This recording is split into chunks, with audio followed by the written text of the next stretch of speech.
नायक, ये तो एक ही नोट है। मैंने 500 रुपए के 2 नोट दिए थे, दूसरा नोट कहाँ है? साइम कंप्यूटर पर गेम खेल रहा था। उसकी निगाहें कंप्यूटर की स्क्रीन पे जिमी हुई थी। पिंगलियां तेजी से कीबोर्ड पर हरकत कर रही थी कि उम्मी ने आवाज दी, साइम बेटा, बाजार से मुझे कुछ मंगवाना है। तुम्हारी खाला आने वाली है, जल्दी से जाओ, मुझे बावर्ची खाने में बहुत से काम निपटाने हैं। अच्छा बताएं, क्या लाना है? उसने बेदिली से पूछा। खाना तो मैं घर में ही बना रही हूँ, बस आइसक्रीम के 2 पैक ले आओ। ये लो पैसे। उम्मी ने नोट इसे पकड़ाए, जिसे इसने लापरवाही से मुट्ठी में दबा लिया।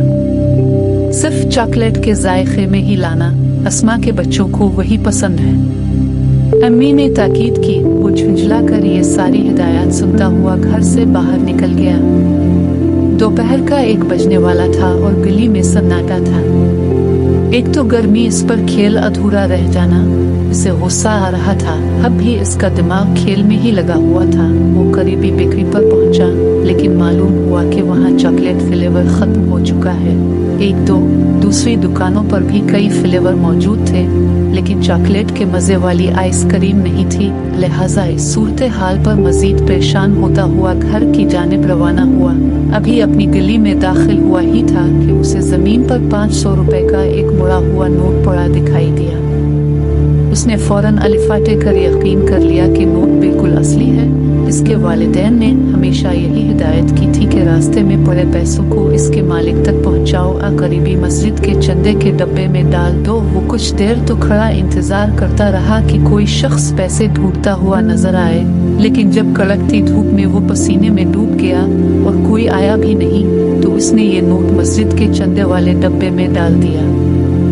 आइसक्रीम न मिलने पर वो झंझलाया हुआ था, लेकिन इसे ये इत्मीनान था कि उसने कोई गुनाह का काम नहीं किया।